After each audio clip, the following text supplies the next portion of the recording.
Hello there and welcome back to Chess Tech. So, oh god, it's a beautiful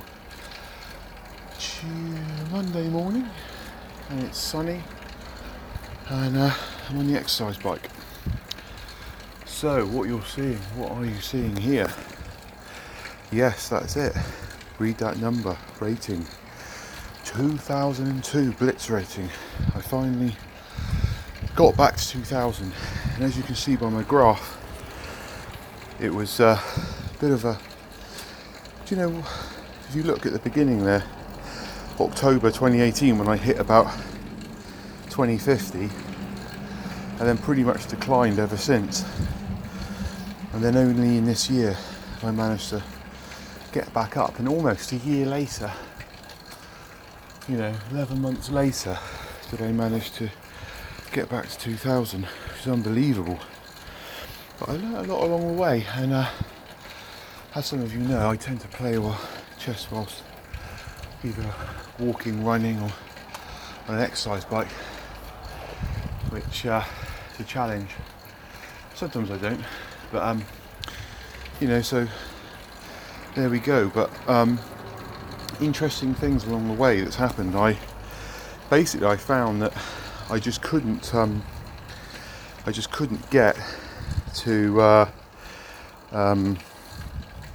kept getting to 1950, 60, and then I kept getting to 1970, 1980, and then I would just keep falling back away, all the way back down to like early 1900s. Couldn't get over 2000.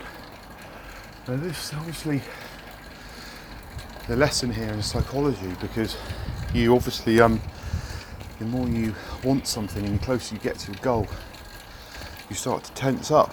And then I got to I realised that I was playing 3 minute plus 2 increment, and if you look at what's really interesting here, just go back quickly to my stats.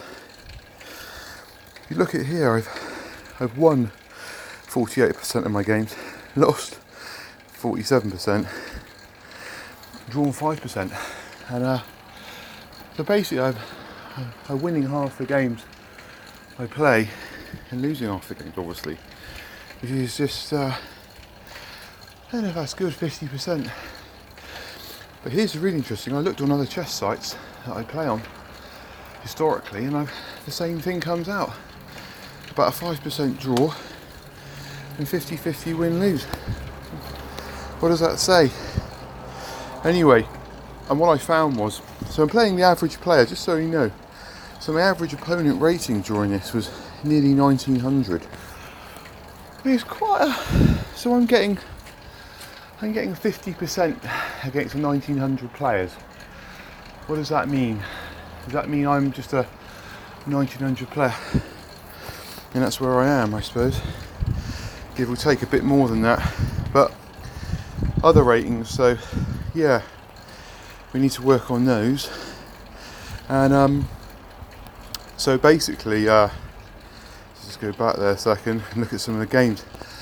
I was playing 3 minute plus 2 increment for a lot of it, and then I switched to 3 minute flat, no increment, and I found that I was just able to grind people out on the clock, and I got to this critical game here. This is me against Sarah Caraspio, and I was 1995 and I needed this win.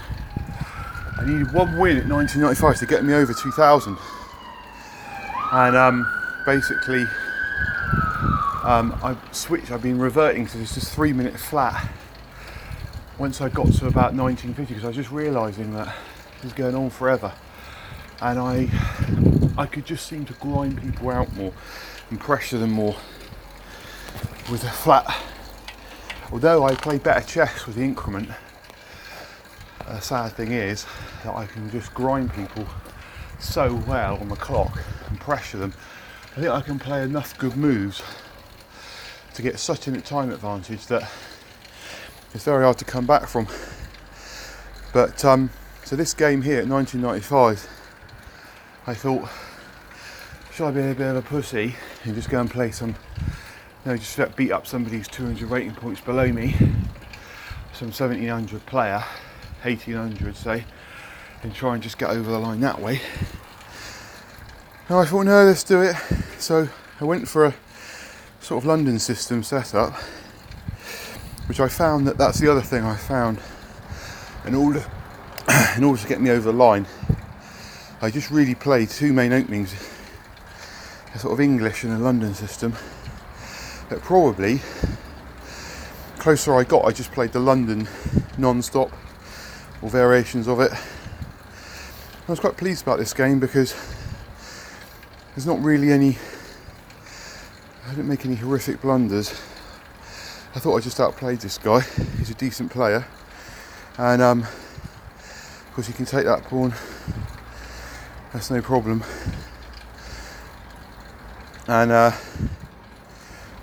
basically just went for it with this kingside attack here, which is probably unsound in some ways, but I think it's just, again, a psychological thing. If I've got the initiative, and even though it should be refutable, it's just too brutal, and there's too many threats, which aren't a threat. Just moves like that, which aren't really, I think that's quite a nice move. He's just got some problems now. He wants to exchange queens, obviously, but I'm not going to allow that. If the queens go off, it's probably just draw it. It's no good. I have to play for a win, so I drop the queen back. My plan is just to get my king out of the way, and then just let him have some pawns on his own king side, and just get into a very strong attack going, because my knight is immense on e5, so he tries to kick it with playing f6 at any point. It's obviously going to be a big holes around his king, so getting the king out of the way, so that's fine, because I'm going to get the bishop back. He starts sacking pieces now because he's getting a bit desperate on the clock, and I think this is it. So I don't know, it's pretty much over for him now. He's got a few spike checks, and then it is truly over now, because he can't stop this mate, I don't believe. So yeah, his final death throws, he just does a spike check, and then he runs out of time now. I don't even get to play the mate. So I was really pleased with that game in lots of ways. It was a reasonable game. Took me into 2000, over 2000. First time for a year. And yeah, it's just, but yeah, I mean, that's just the good side of it. I played a guy,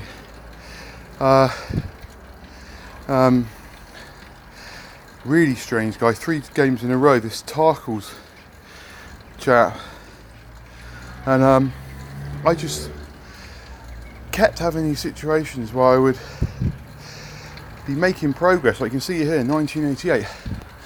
Obviously, the closer you get again to your goal, the harder it is, the more pressure there is, just like anything. And I would generally have good positions against people, and then I just start. The thing with the 3 minute is, right, when you play an increment, I was finding that I could, if you're pawn up in an endgame, trying to win like a slightly better endgame, you sort of got that extra 3 second cushion increment to do it, but with a straight run down the clock you haven't. So going to slightly better endgames doesn't really help me. And like here again, I'm better. Got a nice position. Nice position here. Pawn up. Nice piece play. But I just start blundering. And yeah, this here is, I think, I should do something. I missed something here. Anyway, I ended up getting mated in this game. Let's get absolutely pulverised. Can't find the winning continuation, even though this is a clearly, it should be a one endgame in a longer game, but with no increment you can't find the precision. or I can't, I'm not good enough. So you end up just crumbling to cheap tactics, getting mated. I just found that game after game, so that's why I switched. So question is now, what are we going to do? We've done 2000. Well, am I going to go back to playing increment or stick with 3 minute? My gut says I've done the goal, let's play a game of increment back at old school Blitz, and maybe as a 2000 Blitz player I might actually get paired with some people that are more around my level. So here we go. Dem 16, 1924. So we'll go for a like caveman setup, see what he does. Okay, so it's going to be queen d2, castle queenside, hopefully.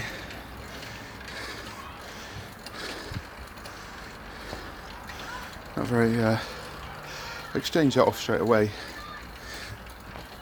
See, this sort of attack is not quite as effective with the increment because black has just got more time, although it is still, you know, so if we've got here, yeah, okay, exchange queens, there's going to be a bit of a, once the queens come off, probably going to be a bit of a, oh my goodness me, come on,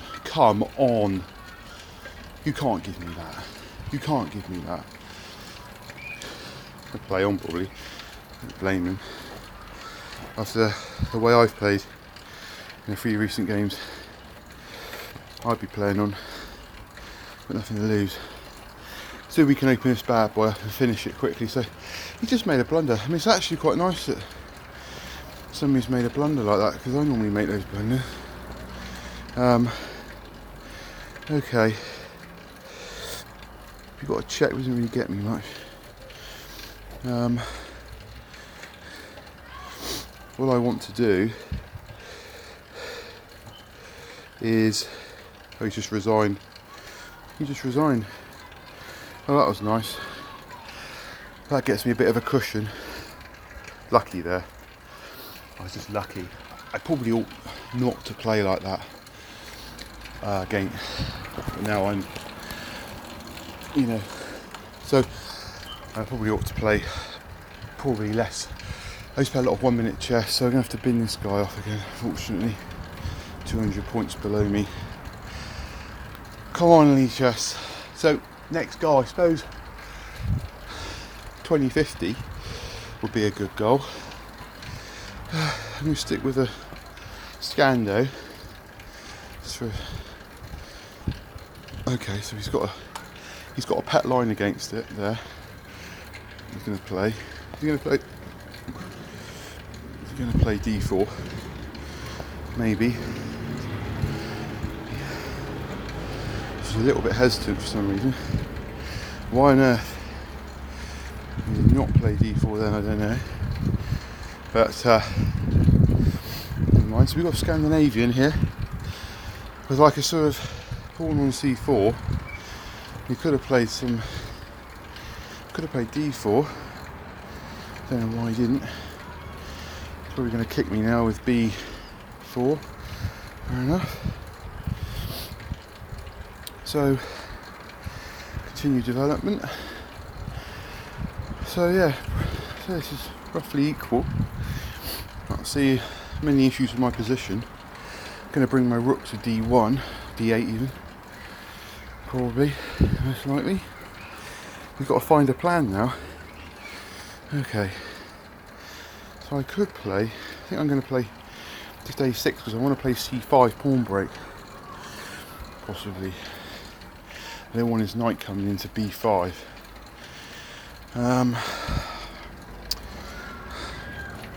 Maybe we'll just put that there. And we'll probably the square, the f4 square for me, for my queen, looks quite inviting. Though it does nothing, absolutely does nothing. It's just a bluff. Quite often it just provokes a weakening move. A move they wouldn't normally play.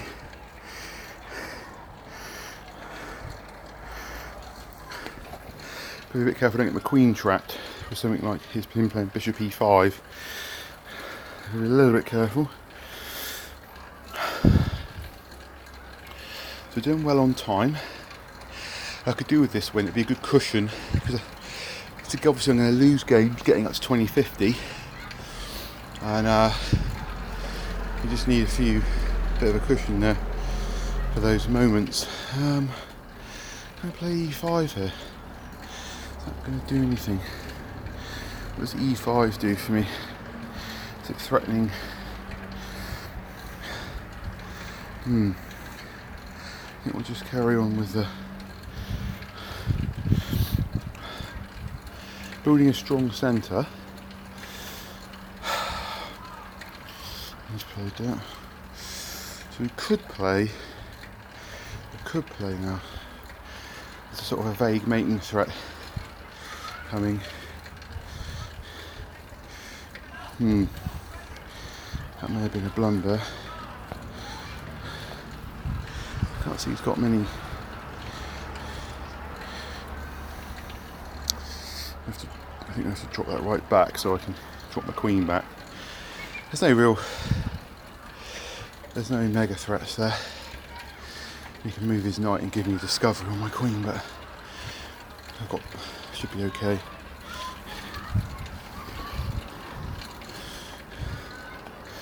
So we'll just drop this back. We've got a little bit of pressure there. Now I need to get bishop h5 in so I can hit his. So I'm going to move his bishop.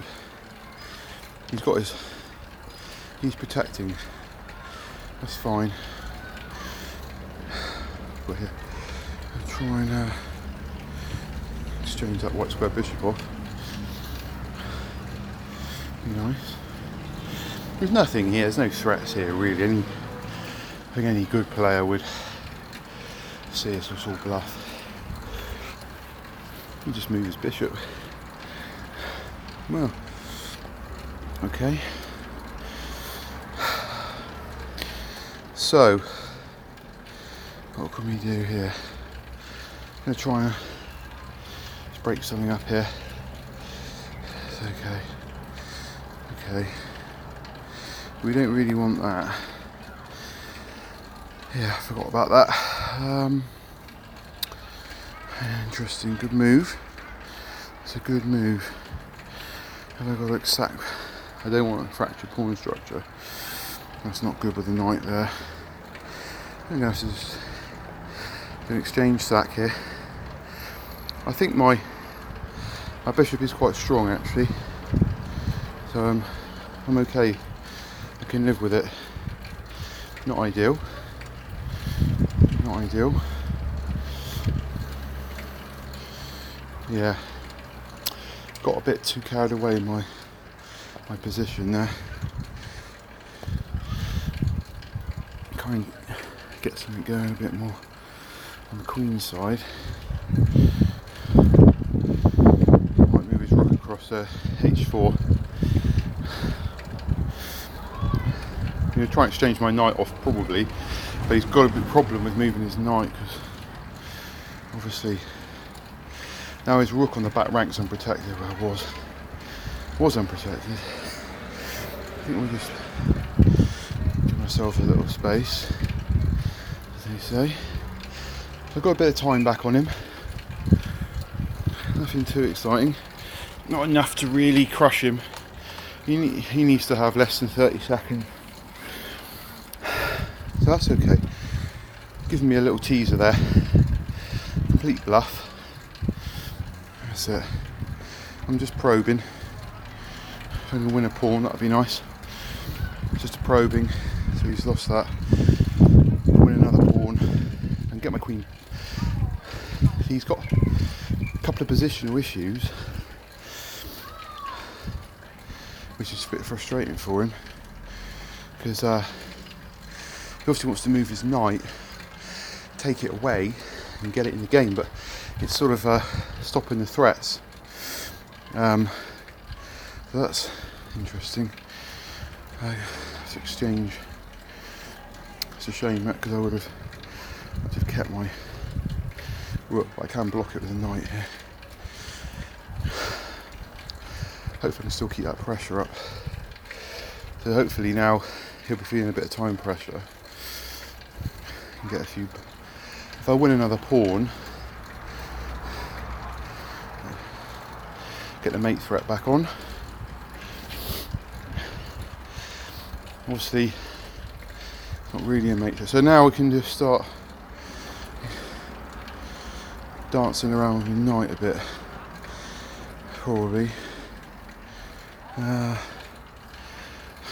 need to go too crazy. He wants to exchange. Fair enough.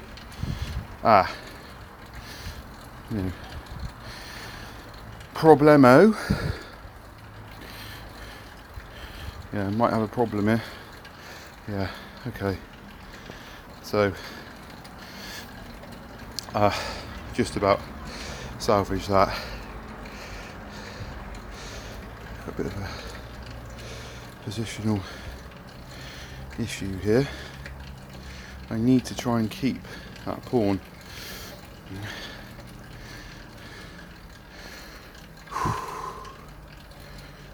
You can't take that.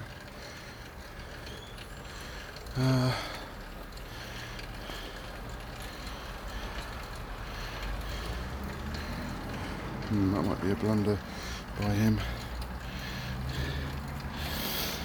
Might be a blunder. This is only coming about any hope here through time pressure. So, I mean, it's probably equal, but it's a very hard position to play this as well. Yeah, nearly impossible. Nearly impossible. And this is where you've got the completely one endgame. But if I'd had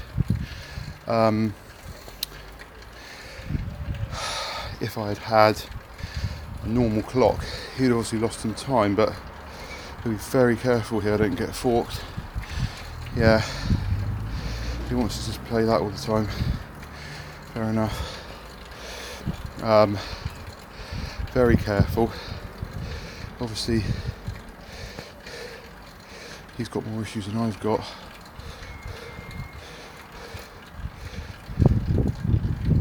Gotta make sure I don't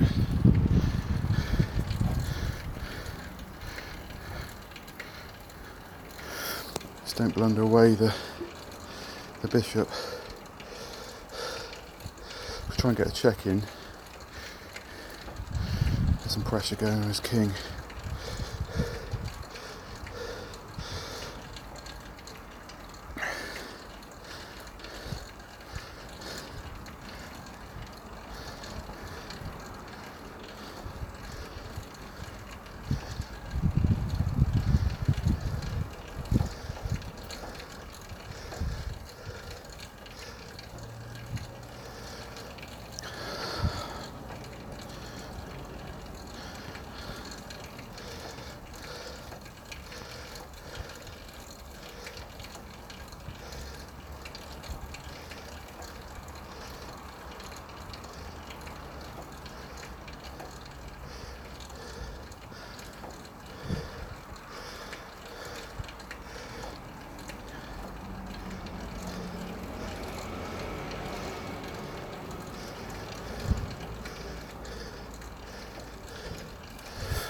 Desperately hanging on.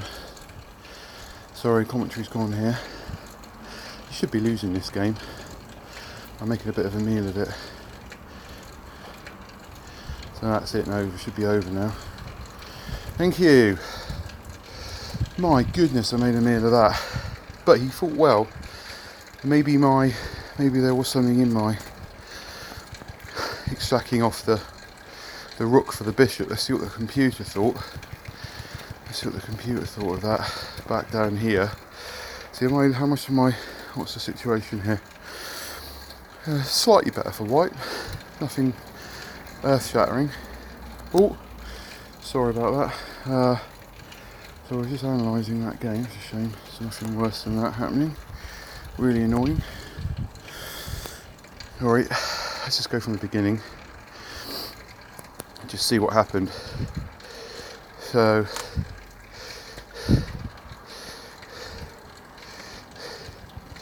yeah, white's slightly better, usual sort of stuff. White's slightly better, nothing to be excited about. Slightly better, but nothing to be excited about. Just pretty equal. So 24 moves in, it's pretty equal. Didn't like that move by me. Want me to drop the knight back? Okay.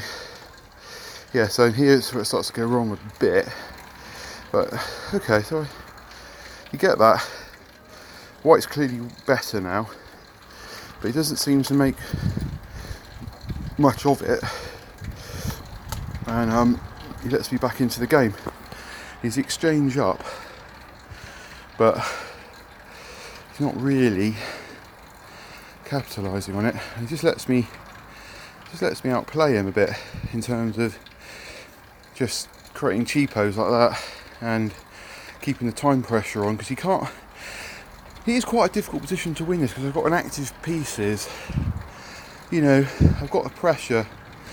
It's alright for Magnus Carlsen, but you know, it's not a foregone conclusion. So after this, he's definitely better, but only a pawn and a bit, so he's still got work to do. I think he just I was quite pleased with this little tactic, because I thought it's all okay. Yeah, this doesn't work so well for him. It just gives me equality almost.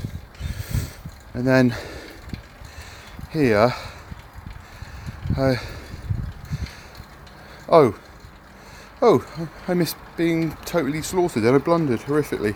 Look at that. Look, I should have just played the pawn up to give myself space. I forgot to do that.